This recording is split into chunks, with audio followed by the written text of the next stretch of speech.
Hello guys, good afternoon and welcome to the Footy Bears YouTube channel.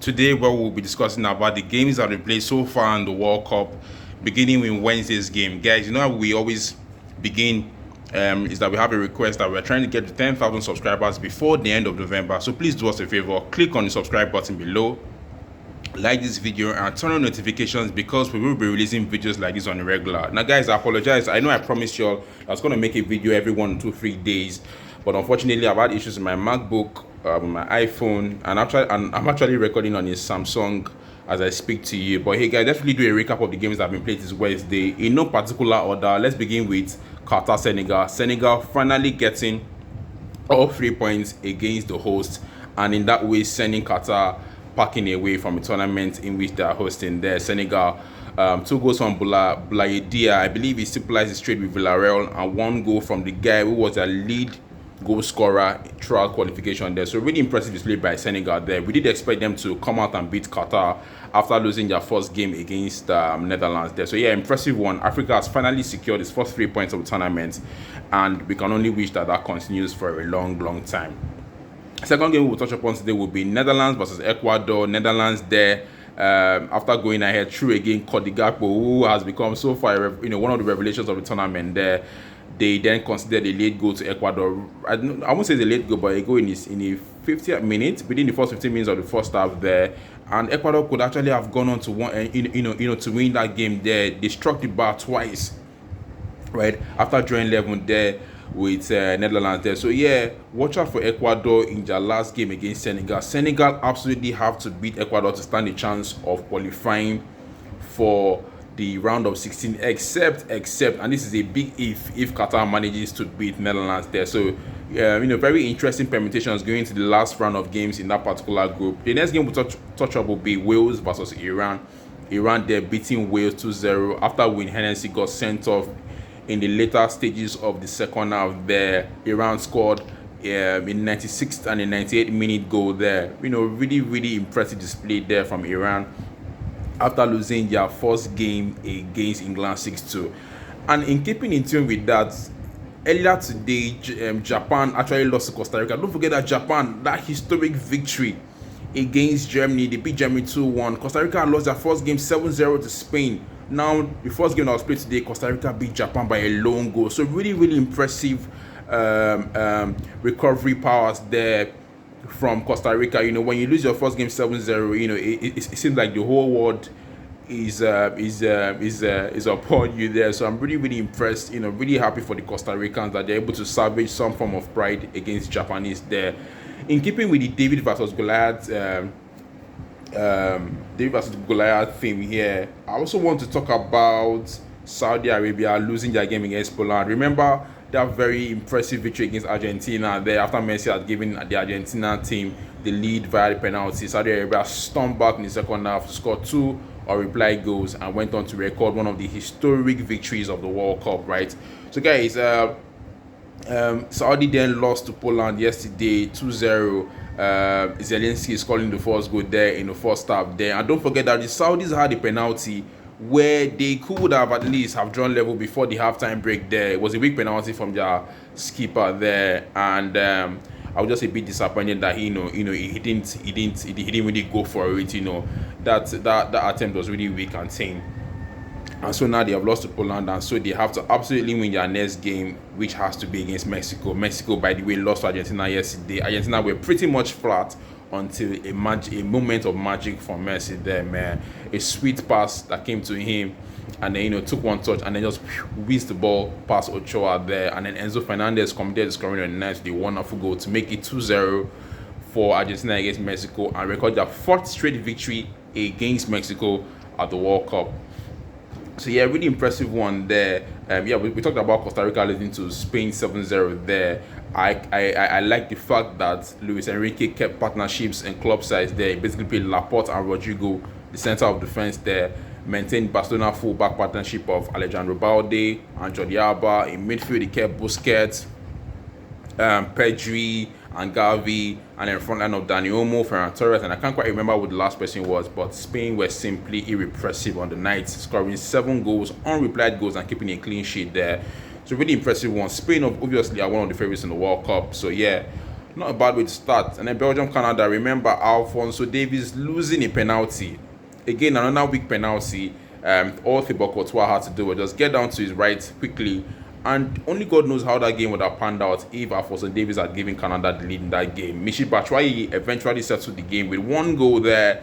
Belgium not really impressive, just doing all they need to do to get, or rather to secure 3 points. Currently, as I'm recording this video, Belgium are playing Morocco.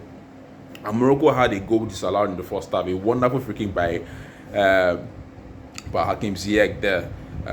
So once I'm done recording this video, I will go downstairs and see how it pans out. Obviously, we're rooting for Morocco there to get something from that game. Yeah, France-Denmark game was another tactical beauty to watch yesterday. Mbappe's 2 goals settling it there, even after Andre Christensen had drawn Denmark level on the night. And guys, when you watch Denmark play, if you remember my first video, I was saying that Denmark are my dark horses for this tournament. Is they play with so much tactical maturity. They're very cohesive. They're very tight. They keep the ball well, move the ball well easily. Retain possession too in very good areas there. So Denmark are a very good side, man, and it's it will really be a beauty for us to watch them against Australia in their last game there. I do feel like they should have too much for Australia and then find a way to qualify for the round of 16 there. Tunisia, Australia, disappointing one again for Africa. Tunisia, after drawing their first game against a very good Danish side, then lost to Australia there. So a bit of a yin-yang there for us there. Australia now have 3 points, and they will slug it out with Denmark for the opportunity to qualify for the last 16 of the tournament there. Switzerland, Cameroon, Brayden Mbolo getting the goal for Switzerland and refusing to celebrate, obviously, because he was born in Yaoundé, Cameroon. It's a bit of a bittersweet moment for the young striker there. I like the fact that Rigobert Song went across after full time to to have a word with him and probably just wish the young striker a fruitful tournament. I like such kind gestures, man, because football is just beyond competing on the pitch. Football is love, football is friendship, right? Football is camaraderie, right? Uruguay, South Korea finishes 0-0. Darwin Núñez, Luis Suarez, Hong Seo-min, none of them were able to breach each other's defenses there. Not too much to say about that. We just hope that they will be more adventurous in their second games. Portugal versus Ghana, the controversial penalty that Cristiano Ronaldo scored to make him the first man in World Cup history to score in 5 different editions of tournaments there. Again, impressive there where Portugal, but in praising Portugal too, we must also be balanced with our criticisms of the Ghanaians. They really did lack a lot of maturity in that game. Shortly after drawing level 1-1 with Portugal, he had a couple of misplaced passes in midfield that were duly punished by the Portuguese. Joao Felix scoring the second goal on the 9th, and Rafael had barely been on the pitch for 3 minutes before making it 3-1. Ghana did have that deficit to 1 goal by scoring another one. And the funny thing about that goal was that he celebrated like Cristiano Ronaldo instead of just picking the ball from the back of the net and taking it to the center of the pitch to restart proceedings immediately. But hey, let's cut him some slack. He's a young striker. He scored at the World Cup. Let's give him some slack because it is a thing of joy and beauty and historic for one to score on the World Cup there. We really do hope that Ghana will be more matured in their games in the group. Brazil, Serbia 2-0. In keeping with the themes of partnership there, you have Thiago Silva, Marquinhos, center of defense, Danilo and Alexandro fullback positions, midfield 3 of Casemiro, Paqueta, and Neymar, and the front line 3 of Rafinha, Vinicius Jr. and Richarlison. And Richarlison got a worldie of a goal for 2-0, man. Such a the first touch and then his second acrobatic finish, man. And the keeper was completely rotated to the spot. Couldn't even manage to dive. His first goal was basically a scrap. The keeper had basically punched the ball into no man's land, and Richarlison was the quickest to react there. So really impressive display by Brazil. Brazil to me are tournament favorites. I do expect them to go on and at the very least compete with either France. Brazil, France to me really look like the teams who have settled into the tournament and look like the guys who might end up playing playing the semi-finals or the finals of the tournament. Yeah, guys. So guys, it's the game I haven't touched. Netherlands, Ecuador 1-1. Wales, Iran. Yeah, last one will be England, USA. England were really terrible. It was shocking to see USA boss that game for most of that match. There, Christian Pulisic, struck the bar. Weston McKennie could have given United States the lead if his finish was just more controlled there. England basically just lost it. I can't remember them troubling that American goalkeeper except for a Mason Mount effort late on in the first half there. And it would take a lot from that English team for them to advance to, let's say, the quarterfinals or the finals of this tournament. They're really disappointing one there.